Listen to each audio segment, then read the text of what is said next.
Hello, I'm in Peru today.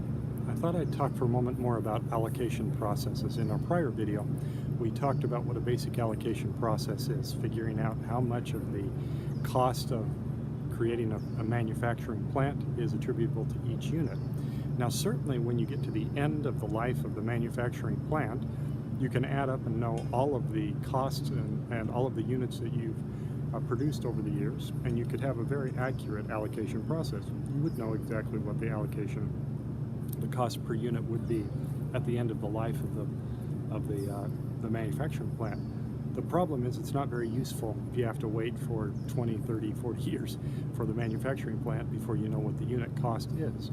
So we have to do something where we forecast in advance. This creates a problem of over or under allocation processes because we make an estimate of where things are going to be, and then as we roll forward, we find out whether our estimates are right, whether we allocated correctly the cost, and whether our costs were accurate, or whether we developed a standard cost, and all of those kinds of things go into an allocation process.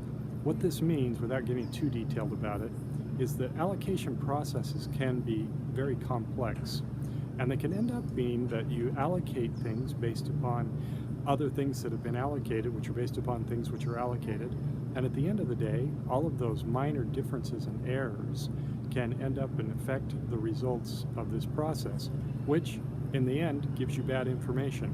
This problem space is all about measurement. Again, that's where we talked about one of the earliest videos, is this problem of quantitative analytics is often about measuring the impact of actions, the impact of actions we take in business, in life, in other ways, measuring what those impacts are. So in our process of measurement, we want to make sure that our allocation processes don't become too complex. And if they become too complex, that the error messages or the error problems that show up in between them don't become cumulative and give us a bad result in the total allocation outputs. If we can make our allocation processes very direct and simple, we can end up with changing behaviors and making behaviors and decisions that are good as opposed to decisions that are bad. So that process is something we'll talk about more as we go forward in talking about allocation processes.